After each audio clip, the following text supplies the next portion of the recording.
pode pegar sua confissão de fé, né, ou acessar ela, aqueles que tem PDF, no capítulo 31, penúltimo capítulo da confissão. Tá? Então já quase aí terminando a confissão de fé. Tá bom? Capítulo 31 da confissão. Que fala sobre, quem lê aí para mim o título?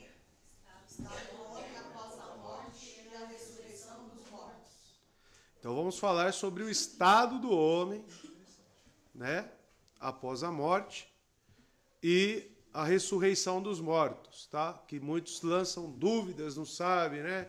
Quem vai ressuscitar primeiro? São os ímpios, são os salvos, né? E depois que eu morro, o que acontece, né?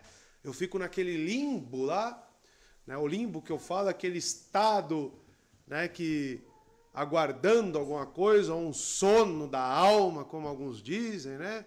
Isso é verdade, é bíblico, não é? Veremos tudo isso, tá bom? Capítulo 31 sobre o estado do homem. É um assunto bastante denso, um assunto que tem que ser caminhar com calma. E acredito que hoje não vou nem acabar o primeiro parágrafo, tá bom? Então vamos para o primeiro parágrafo deste capítulo, que fala sobre o estado intermediário. Vamos entender o que é esse estado intermediário. Diz o seguinte a nossa confissão: após a morte, o corpo humano retorna ao pó e vê a corrupção. A alma, porém, não morre nem dorme, porque possui subsistência imortal, retornando imediatamente para Deus que a deu. As almas dos justos, sendo então aperfeiçoadas na santidade, são recebidas no paraíso, onde eles estão com Cristo e veem a face de Deus em luz e glória, esperando a plena redenção dos seus corpos. E as almas dos ímpios são lançadas no inferno, onde permanecem em tormento e trevas espessas, reservadas para o juízo do grande dia. Além desses dois lugares, destinados às almas separadas de seus corpos, as Escrituras não reconhecem nenhum outro. Tá? Então só existem dois destinos para o homem após a morte: as trevas ou o inferno, ou o gozo e a eternidade com o próprio Cristo. Tá bom? Então é isso que nós veremos sobre o estado do homem após a morte, iniciando com esse estado intermediário. O que eu quero dizer com o estado intermediário? O que a teologia quer dizer com isso? O estado intermediário refere-se ao estado dos seres humanos após a morte e antes do retorno de Cristo. Então, Cristo retornou? Não. Está prometido e informado na sua palavra que ele retornará para julgar. E todas as coisas serão, né, subjugadas, diga-se de passagem.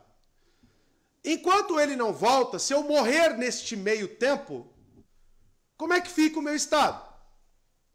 Porque o que marca a segunda vinda de Cristo também é a ressurreição dos corpos.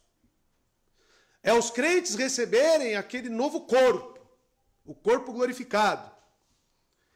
Porém, enquanto isso não acontece, aqueles que morrem nesse intervalo, o que acontece com eles? Como é que eles ficam? É o que a teologia nos chama de estado intermediário. Então, refere-se ao período, coloquei até sublinhado lá, entre a morte e a ressurreição de uma pessoa. Quando uma pessoa morre, ela entra num estado intermediário e permanece lá até o dia da sua ressurreição. Como essa condição não é o estado final, nem dos justos, nem dos ímpios, porque ainda precisa-se, né, ressuscitar com Cristo, ela é chamada de um estado intermediário. Entenderam? Tá? Que não significa sono da alma. Que não significa, como os católicos dizem, né, do purgatório. Não significa isso. Não significa também que você fica vagando, né? Como os espíritas dizem, fica 7 dias vagando aqui na Terra, né? como um espírito, uma alma penada. E olha que tem crente que acredita nessas coisas, viu? Então nós veremos que esse estado intermediário, por mais que pareça um período, ele já é um período conclusivo em termos. Porque o seu destino eterno já será dado. Você só aguardará a consumação de todas as coisas. Tá? Então, se quisermos entender o ensino bíblico sobre estado intermediário, e você encontra esses termos nas teologias sistemáticas de Lois Berkhoff, Wayne Grudem, né? Dentre outras, duas distinções importantes para entender o estado intermediário da alma devem ser mantidas em mente. A distinção, primeiro, de corpo e alma. Devemos fazer essa distinção. Né? Vamos cair, então, um pouco no assunto, retornar no assunto de antropologia, a constituição do homem. Tá? E os reformados, a própria confissão nossa, ela crê na dicotomia. Tá? Alguns acreditam lá, é corpo, alma e espírito, né? Fazendo uma exegese um pouco errônea sobre a palavra ruach, né? Que é o soprar do Espírito de Deus sobre o homem, e por se referir às vezes por espírito e às vezes por alma. Né? Mas são palavras equivalentes. Enfim, na dicotomia e na constituição humana, existem esses dois elementos, o corpo humano e a alma humana. Esses dois juntos é o ser humano. Tá? E a distinção entre os justos e os ímpios, a segunda distinção. Tá? Nós precisamos saber disso, distinguir corpo e alma e distinguir os justos dos ímpios, para entender o estado intermediário. O parágrafo 1º deste capítulo da Confissão resume muito bem o ensino bíblico sobre o estado intermediário em termos destas duas distinções. Tá bom? Então, seguindo. Primeiramente, corpo e alma. O texto da Confissão diz: os corpos dos homens, depois da morte, voltam ao pó. E vem a corrupção. Vem a corrupção. Mas as suas almas, que não morrem, nem dormem, tendo uma substância imortal, voltam imediatamente a Deus que as deu. De acordo com a Escritura e a Confissão, os seres humanos consistem de dois componentes básicos, um corpo e uma alma. E com esses dois componentes, os seres humanos são entidades qualitativamente diferentes. Tanto sua condição quanto a sua localização podem diferir após a morte. Tá? Isso é o que constitui um ser humano. Cachorro tem alma? À luz das Escrituras? Não. Ele foi feito do quê? À luz de Gênesis. Do pó. E o homem? Do pó. Então qual é que é o diferencial de um homem para um animal? A alma. A união desta matéria com aquilo que é eterno. Tá? É assim que Deus criou o ser humano. Então, não pense, meu cachorro está morrendo, eu te vejo no céu. Né? Aí abraço o cachorro. Aí beijo o cachorro. Alguns pastores batizam os animais. Né? Para vocês entenderem, olha como esse assunto ele é importante. Irmão, eu tenho ficado um pouco indignado com a sociedade humana. E que Deus me dê paciência. Porque às vezes parece que eu nasci na época errada. Mas está acontecendo um emburrecimento das pessoas. Que você tem que falar do básico para as pessoas. Você tem que falar hoje que um animal não é gente. Você tem que falar que não existe mãe de pet. Por quê? Porque a Bíblia é clara para nós quanto a esses assuntos. Voltando para o assunto, o corpo humano, então, voltará, né, ao pó da terra. Fomos feitos do pó, ao pó voltaremos. Lemos em Gênesis 3,19 isso. A morte sendo instituída. Quando Deus ali pronuncia a sentença sobre Adão. E algo que Deus disse a Adão, que se ele desobedecesse a ordem de não comer o fruto da árvore do conhecimento do bem e do mal, ele morreria. Né? Gênesis 2, 16 e 17. Isto inclui a morte física. A separação. Quando nós falamos morte física, nós estamos falando do momento onde a sua alma ela é separada do seu corpo. Em Tiago 2,26, fala sobre a separação da alma e do espírito. Nós veremos esses textos. E na morte, o corpo e a alma são separados, assim como Eclesiastes 12, verso 7. Aí vamos aos textos, tá? Primeiro, Gênesis 2, 16 e 17. E o Senhor Deus ordenou ao homem: coma livremente qualquer árvore do jardim, mas não coma da árvore do conhecimento do bem e do mal, porque no dia em que dela comer, certamente morrerá. Você já fez uma pergunta a esse texto, no caso hipotético, e se o homem não desobedecesse? Como que ele permaneceria? Isso é o que nós chamamos de interpretação, né, presumível, tirando alguns temas ou até mesmo inferências do texto, por mais que não seja encontrado diretamente. Mas se o homem não desobedecesse ao Senhor, como que ele estaria? Vivendo de que forma? Eternamente com o Senhor. Tá? O projeto de Deus, como nós veremos, é que o homem ele gozasse de plena comunhão com Deus. O projeto de que Deus constatou tudo é muito bom, era de que o homem vivesse realmente eternamente para o Senhor, sem essas corrupções. Mas ele foi atrás de muitos enganos, né?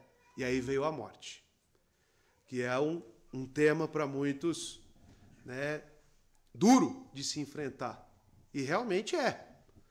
Segundo o texto de Gênesis 3,19, nós vemos Deus instituindo após a queda a morte. Com o suor do seu rosto você comerá o seu pão, até que volte à terra, visto que dela foi tirado, porque você é pó, e ao pó voltará. Né? Então aqui nós temos a morte instituída. Tiago 2,26 vai dizer: assim como o corpo sem espírito está morto, olha lá, separação, tá? O corpo sem espírito está morto, também a fé sem obra está morta. Ele usa isso como um comparativo, tá bom? Eclesiastes 12:7 reafirma ainda mais essa questão. O pó volte à terra, de onde veio, e o espírito, ou alma, volte a Deus, que o deu. Correto? Então esta é a separação, né, na teologia do corpo e da alma. Tá? A alma é dito na confissão que ela tem substância, né, subsistência imortal. E o que isso significa? Que somos deuses?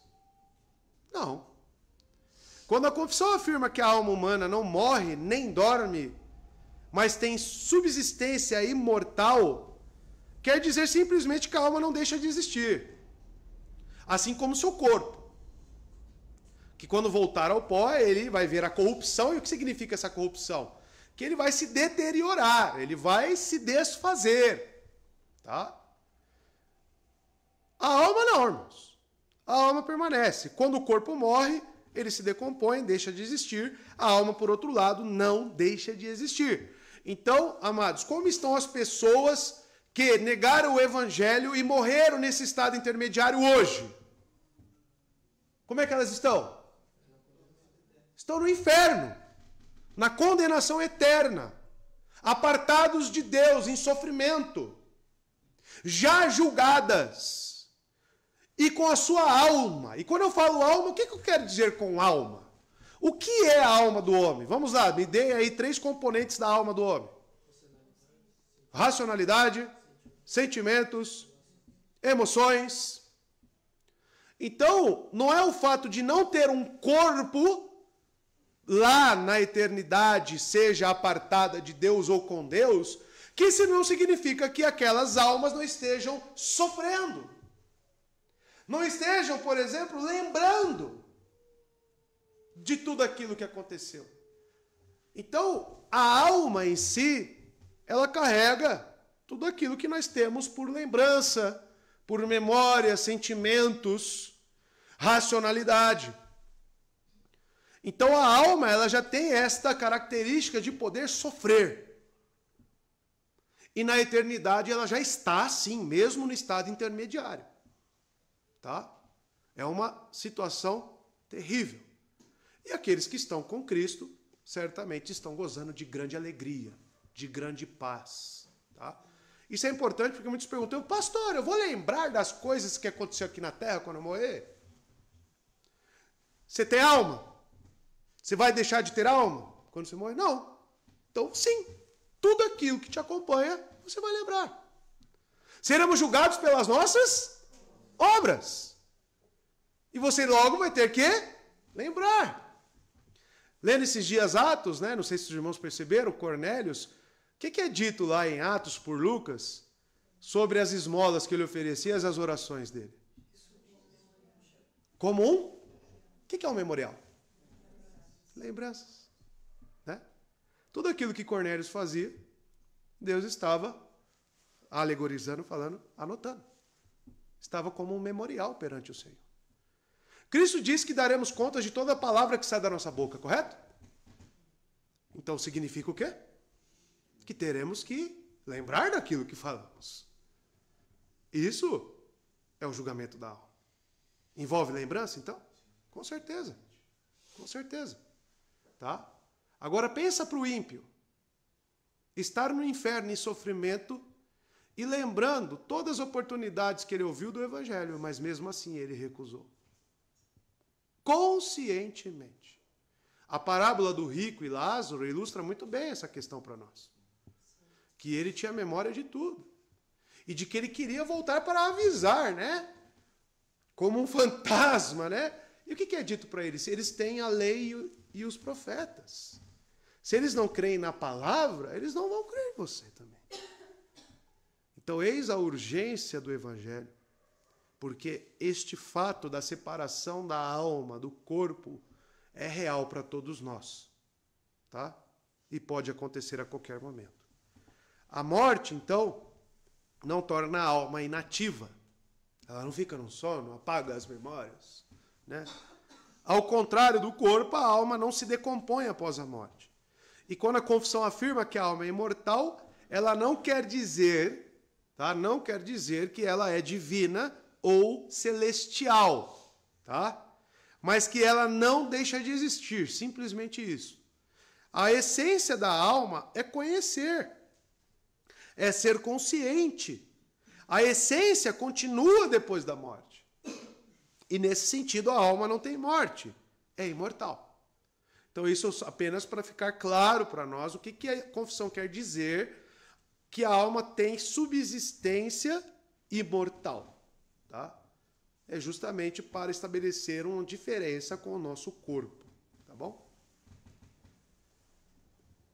O estado antes da queda. Vamos lá. Que foi a pergunta hipotética que eu fiz sobre Gênesis. Embora a Bíblia não tenha uma declaração dizendo que a alma do homem é imortal, tem algum versículo que fale isso? A alma do homem é imortal. Não tem. Temos muitos pontos de onde podemos presumir isso. Tá? Por exemplo, se a queda não tivesse ocorrido, o homem teria vivido para sempre em corpo e alma. Mas a queda trouxe morte física ao corpo, mas não destruiu a alma do homem. Disse que a morte veio por causa do pecado. Tá? Romanos capítulo 5, 12 e capítulo 6 de Romanos também, verso 23. Portanto, se o pecado não tivesse vindo, haveria morte? Não. Então observe que estamos falando aqui não apenas da imortalidade da alma, mas também do corpo, que é o projeto inicial de Deus. Mas o pecado veio e o salário do pecado é a morte. Tá? Então, as pessoas que falam, não, eu consigo ficar sem pecar. Já viu pessoas que creem nisso? Né? Depende de mim pecar ou não. Então você consegue também não morrer. Ué. Né? Você consegue sair desse estado pecaminoso, dessa condição miserável nossa. Então você consegue não morrer. Né? Criança morre. Por quê? Hã? Ah! Né? Criança morre, gente. Parece que ninguém lembra disso, né? Que existem os caixãozinhos desse tamanho assim, ó. Pequeno. E por que ela morre? Por causa do pecado, irmão. Tá? Você vê como as pessoas alegorizam, né? As pessoas vão longe nos seus pensamentos, todas as crianças são salvas, né? Isso não existe embasamento bíblico para isso. Tá? Então veja, se a queda não tivesse ocorrido, o tempo de provação tivesse passado, então o homem teria sido imortal em corpo e alma. No entanto, como o homem caiu e trouxe morte espiritual e física ao mundo. Mas esta morte nunca é falada em termos de cessação da sua existência, da existência da alma. Como alguns creem também que já ouviram falar em aniquilacionismo? Já ouviram falar nessa doutrina? Né? Quem acredita no aniquilacionismo hoje em dia? Aquele pastor lá que você assiste, que é arqueólogo, sabe? Tá? Ele acredita no aniquilacionismo da alma. Ele não acredita em céu e inferno. Ele acredita na aniquilação. Né? Então tomem cuidado com o que vocês ouvem. Porque, Space, essa teologia, ela pode ser formulada e vai afetar outros lados. Tá? Então tomem cuidado. Outros, por outro lado, pensam no universalismo, né, que todos serão salvos, como é de René Kivitz. Né, como ele já afirmou, Hitler vai estar lá perdoado. Né? Então, enfim, são os pressupostos que as pessoas levantam aí, que tiram, né, do próprio bolso. Né? Então, amados, dizer que a morte existia antes da queda é insultar a Deus e a sua declaração de que sua criação foi muito boa. Tá? Gênesis 1:31. A morte pressupõe pecado, mas não havia pecado antes da queda. Portanto, não havia morte. Isso significa que o projeto original de Deus era que o homem fosse imortal no corpo e na alma.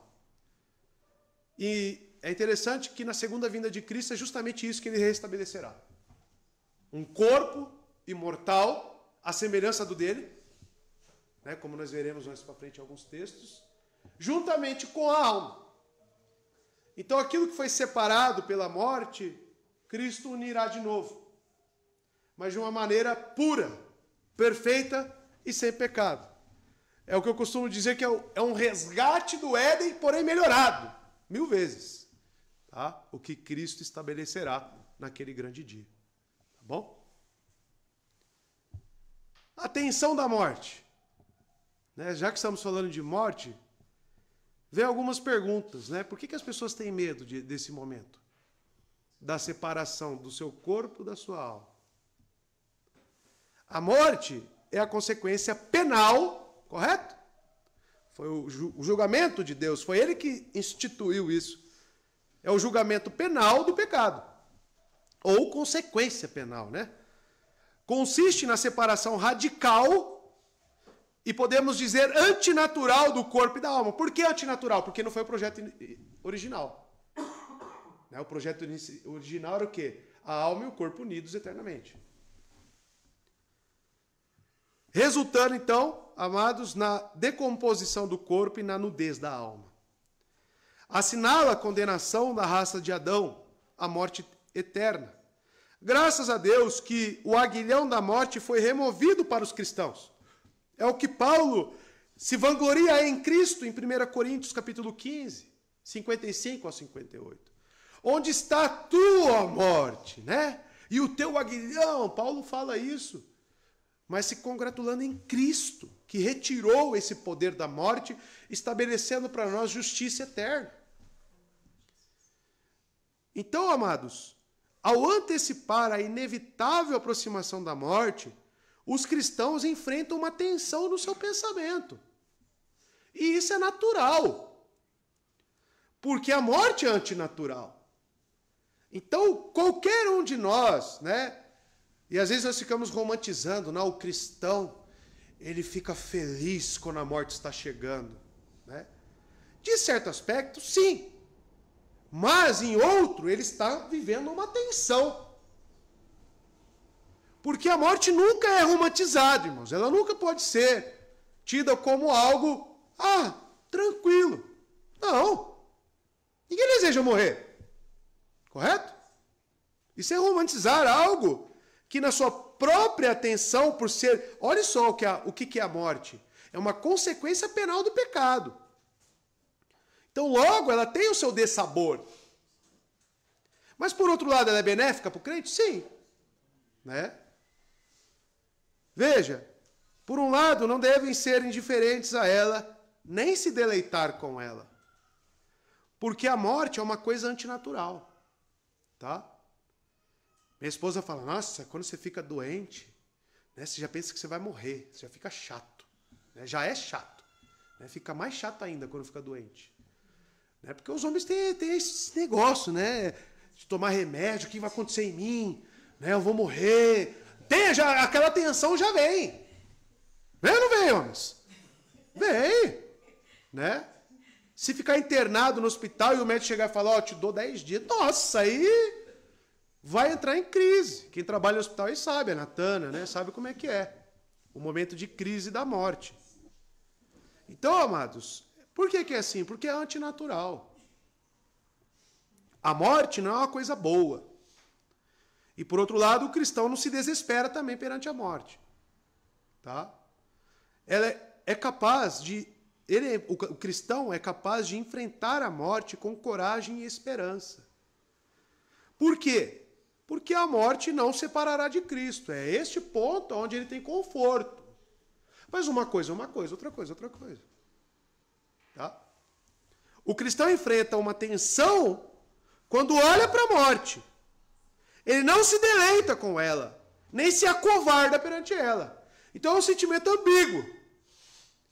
É como uma faca que está entrando e é incômodo, é ruim, mas ao mesmo tempo ele tem paz. Porque ele sabe que além daquilo, ele estará nos braços do seu Senhor. Tá? Então é um sentimento ambíguo, irmãos. E como é diferente a atitude do incrédulo, né? Por quê? Se a morte não é natural, se a consequência penal da rebelião contra Deus é justamente ela, então é compreensível que seja desagradável pensar nela. Mas se a morte é apenas uma parte da ordem natural das coisas, então por que é que incomoda tanto o descrente? Por que o descrente ele entra em parafuso? Né? Oi? O medo da incerteza, da falta de esperança, o que vai acontecer, porque eles vivem como se nunca fossem morrer. Não é assim que vivem os incrédulos? Pode falar, filho. É interessante isso daí. Eu escrevi um artigo sobre a questão da morte. Né? Por que as pessoas têm medo da morte? E a psicologia começa a explicar. Né? Ela levanta um estudo e fala que o maior medo do ser humano é a morte. Por quê? Porque é uma incerteza após a morte. Só que aqueles que têm mais alegria ou não têm medo da morte são aqueles que têm uma religião. Dentre esses que mais têm alegria diante da morte são os cristãos. Por causa da certeza do que vai vir depois da morte. Exato. Diferentemente daquele que não tem religião nenhuma ou não tem fé nenhuma. Eles entram em colapso diante da morte. Pela incerteza, né? Ele não sabe o que espera ao cruzar aquela ponte. O cristão sabe. Então, tudo que é obscuro, né? Ou tudo que é incerto, ele se torna temível, né? Então, o medo dos descrentes é justamente sobre o que lhes aguarda. E isso já traz também até mesmo um senso de que, aquele ditado, né? Quem não deve não teme, né? De que está devendo realmente alguma coisa. Os meus pais, principalmente o meu pai, eu falo para ele, pai, o senhor precisa refletir sobre a sua vida, se arrepender e crer em Cristo para a salvação. Né? Por quê? Às vezes ele pensa que está tudo certo, né? Que ele fez mais coisas boas do que ruins na vida dele, mas o tempo vai passando, a velhice vai chegando cada vez mais e as incertezas vão aumentando. Então, amados, essa é a diferença do crente para o descrente, na tensão da morte. Porém, a morte em si é algo antinatural, que ela é desconfortável para qualquer um, tá? Independente de credo ou religião, o que seja. O que muda é o que nós sabemos que está nos aguardando após cruzar este momento, tá? E aí vem a palavra dorme. A Bíblia utiliza para morte a palavra dorme, correto? Alguns cristãos já me perguntaram, pastor, né? Mas a Bíblia fala que a gente dorme. Então existe esse estado, né, de aguardar Cristo dormindo, né? Eu falei, não tem. Por que usa então a palavra dorme para a morte? A Bíblia fala de morte em termos de sono, correto? No início, isso pode parecer apoiar a ideia de que as almas dos homens estão inconscientes até a ressurreição e o julgamento. Mas não é assim que as Escrituras usam essa palavra. Em vez disso, o sono significa morte, propriamente. Mas por que usar essa palavra se ela é diretamente um sinônimo? Uma pergunta bem cabível. Bem, dormir não é exatamente sinônimo de morte. E quando o homem dorme, o que presumimos? Dormiu. Daqui a pouco ele vai acordar. Então tem um porquê da Bíblia utilizar esta palavra. Sono, dormir, né? Então, presumimos que em algum momento vai acordar. Isso significa que a ideia de sono, em conexão com a morte, porque utilizam-se as duas palavras para se definir a mesma coisa, pressupõe a ideia de que quem dorme um dia estará acordado. E você encontra isso tanto no Antigo Testamento quanto no Novo Testamento. Em outras palavras, quando a Bíblia fala de morte das pessoas em termos de sono, ela assume e comunica com isso que elas um dia serão ressuscitadas. A mensagem sempre por detrás da morte é ressurreição.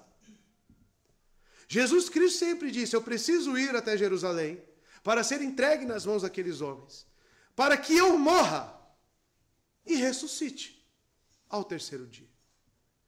Então, sempre que eu penso em morte, eu devo pensar que eu irei acordar. Morte para a Bíblia pressupõe ressurreição. Por exemplo, quando Jesus fala sobre Lázaro, em João capítulo 11, verso 11. Ele diz para os seus discípulos, nosso amigo Lázaro adormeceu. Tá? Paulo também fala da morte em termos de sono. 1 Coríntios 15, 6. Né, o verso 18 também. O verso 20, verso 51. 1 Tessalonicenses 4 e também 5. Tem os textos que eu vou colocar para os irmãos. Para Paulo, a ideia de estar dormindo não significa estar inativo ou em estado de inexistência até a ressurreição e o julgamento. Se estivermos acordados ou dormindo, podemos viver com ele, ele diz.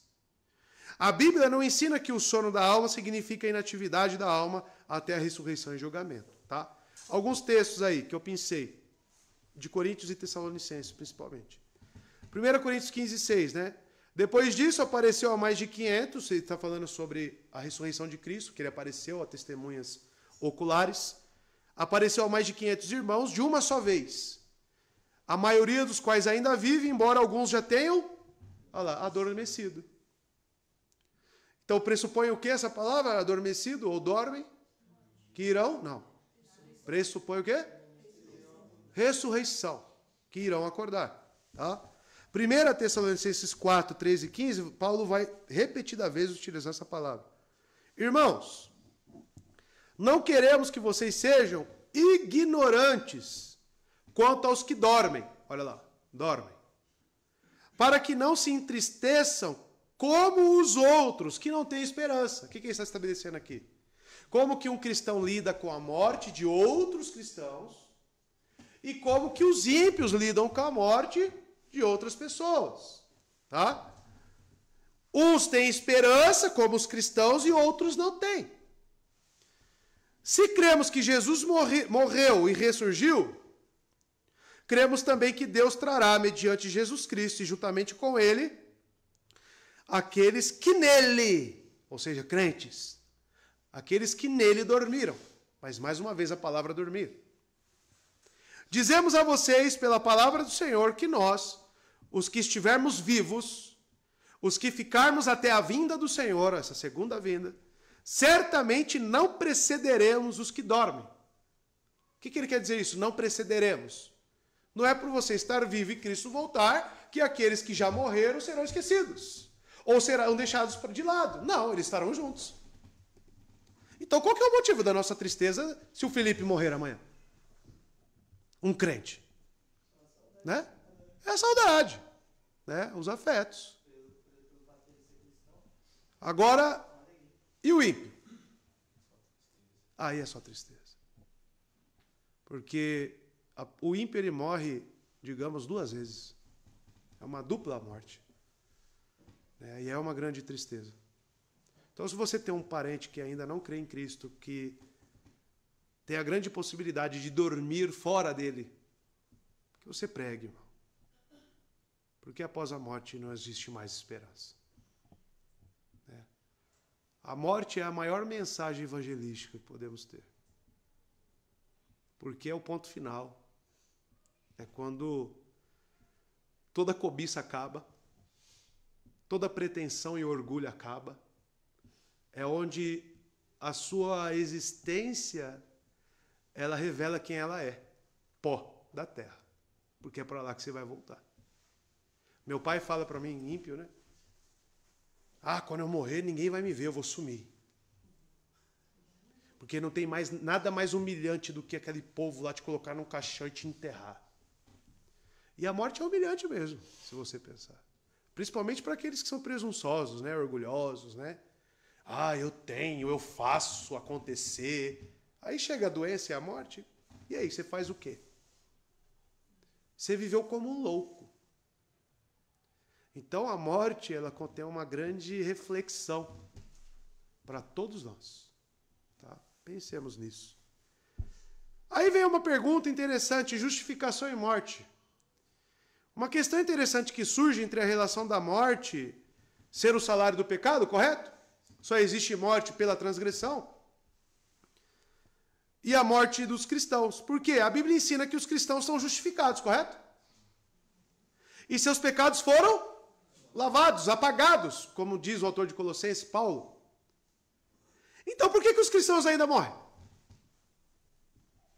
E aí, irmãos? Se eu fui justificado, se os meus pecados foram apagados, por que eu tenho que morrer ainda?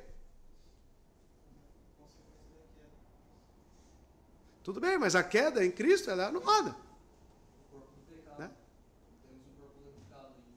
Corpo do pecado. O texto de 1 Coríntios 15 fala que nós receberemos esse corpo. Exato.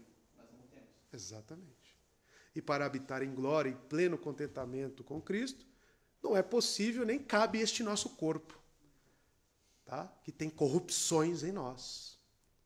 Então vamos ver. Se é porque a morte era algo tão coberto pela expiação de Cristo, né? De modo algum, irmãos. A razão pela qual os cristãos ainda morrem é porque eles ainda vivem um mundo decaído e a morte é utilizada como um instrumento por Deus como o último passo da sua santificação. É ali qual o último passo onde você será purificado deste mundo caído de trevas e corrompido, inclusive seu corpo. A morte para os incrédulos os conduz à infinita desgraça, mas para os crentes a morte é a chave para a felicidade eterna com o Salvador.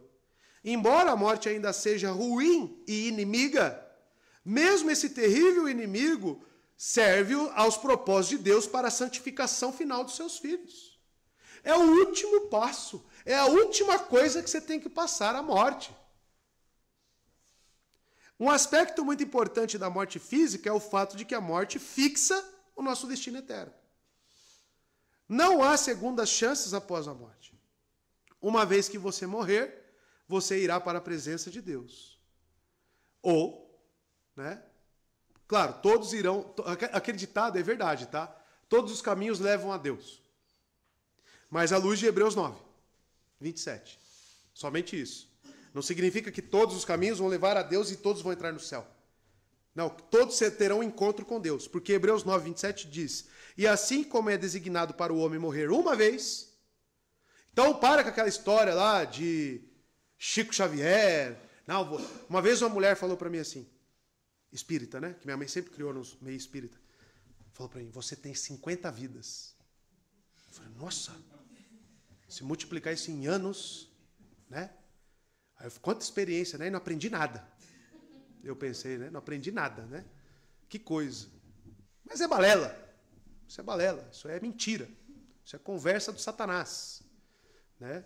Porque a Bíblia é clara. E assim como é designado para o homem morrer uma vez. E depois disso vem o juízo. Tá?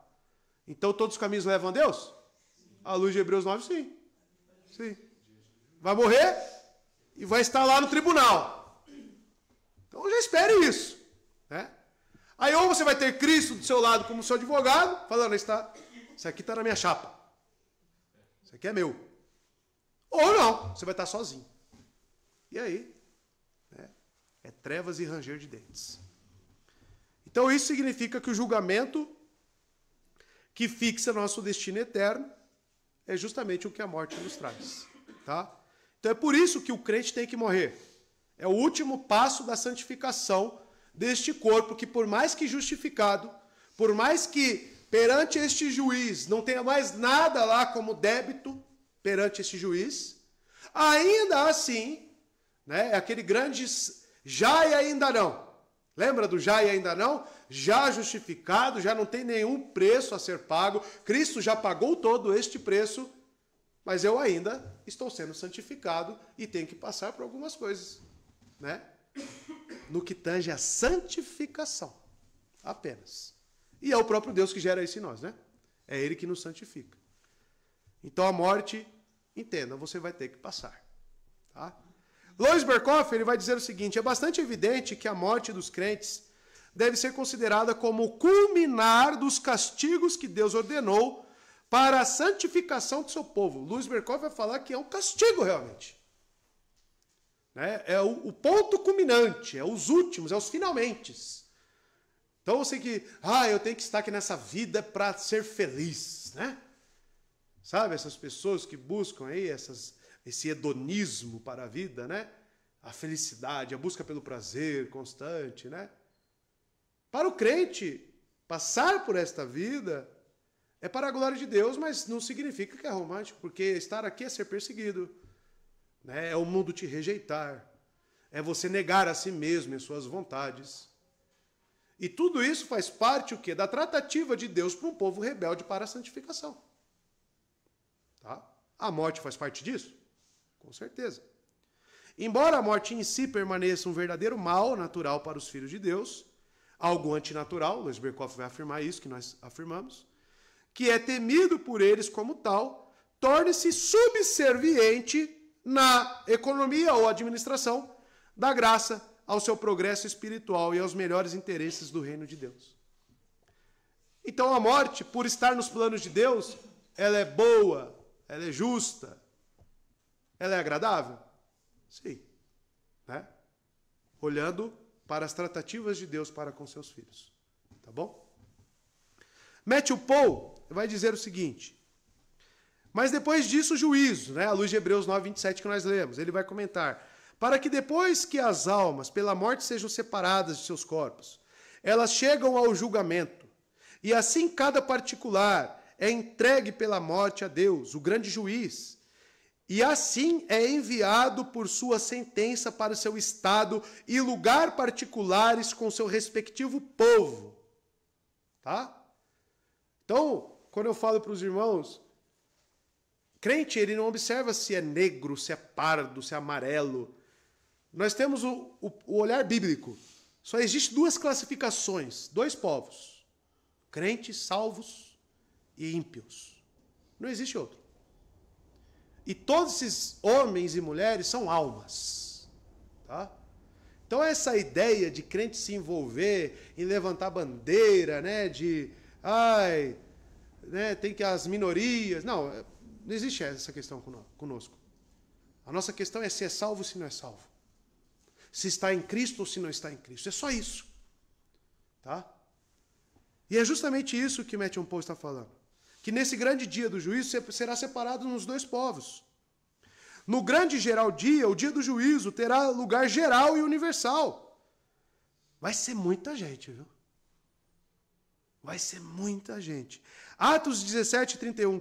Quando todos os pecadores, em toda a sua pessoa, corpos e almas unidos, serão julgados ao seu estado final, inalterável e eterno. Inalterável.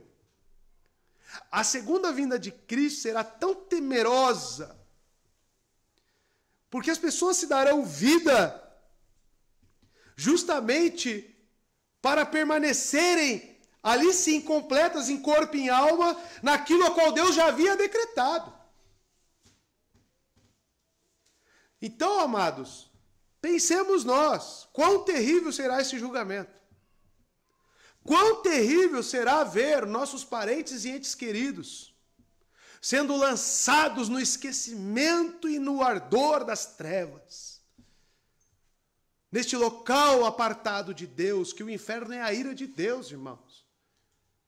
E pensar nisto é pensar no que Cristo recebeu sobre a cruz. O que recebeu Cristo ali na cruz, no nosso lugar? A ira de Deus. Porque se o pecado trouxe a morte, isso vem com uma consequência penal, como vimos, mas quem é o juiz que decretou isso? E por que ele decretou isso? Porque feriu o seu caráter santo, justo. E era necessário que Cristo recebesse então sobre si toda essa pena deste juiz, a sua ira. E ele bebeu até a última gota do cálice. No inferno será como? Certa vez, viajando, fui na igreja presbiteriana, o pastor ele ilustrou dessa forma. As pessoas no inferno, você já teve um exemplo bem chulo, assim, bem tosco, né? Mas só para você ter uma noção um pouquinho. Você já teve dor de dente? Forte. Tomava remédio, não adianta. Né? Aquele nervo inflamado que parece que dói aqui, vem no pescoço. A dor terrível. Aí você vai dormir, porque parece que a noite agrava, né? Consegue dormir? Qual que é seu maior desejo? Quero que passe logo essa noite para me acordar e ir no dentista. No inferno, será assim. Só que acentuado, multiplicado, as pessoas sofrerão. Elas irão desejar, não espero a hora que acabar essa noite, aí vai chegar o dia. Porque vai ter contagem de tempo no inferno. E isso que é interessante. E a pessoa vai renovar o quê? O sofrimento. Dia após dia, noite após noite, recebendo doses homeopáticas da ira de Deus. Isso é o inferno. Por terem negado o seu Filho Jesus. Cristo não veio para condenar o mundo. Que isso fique claro para nós. Ele veio para salvar. Ele veio para os seus, mas os seus não receberam, rejeitaram. Por quê? Porque amaram mais as trevas do que a luz. Ninguém vai para o inferno desapercebido. Caí aqui de paraquedas. Não. Todos estarão lá conscientes de que recusaram o Filho de Deus. Todos. E conscientes de que merecem estar lá. Isso que é o mais incrível. E quem vai estar no céu é justamente o oposto. Eu não mereço estar aqui. É pela graça de Cristo. Então, o que nós pensemos? O que é o inferno?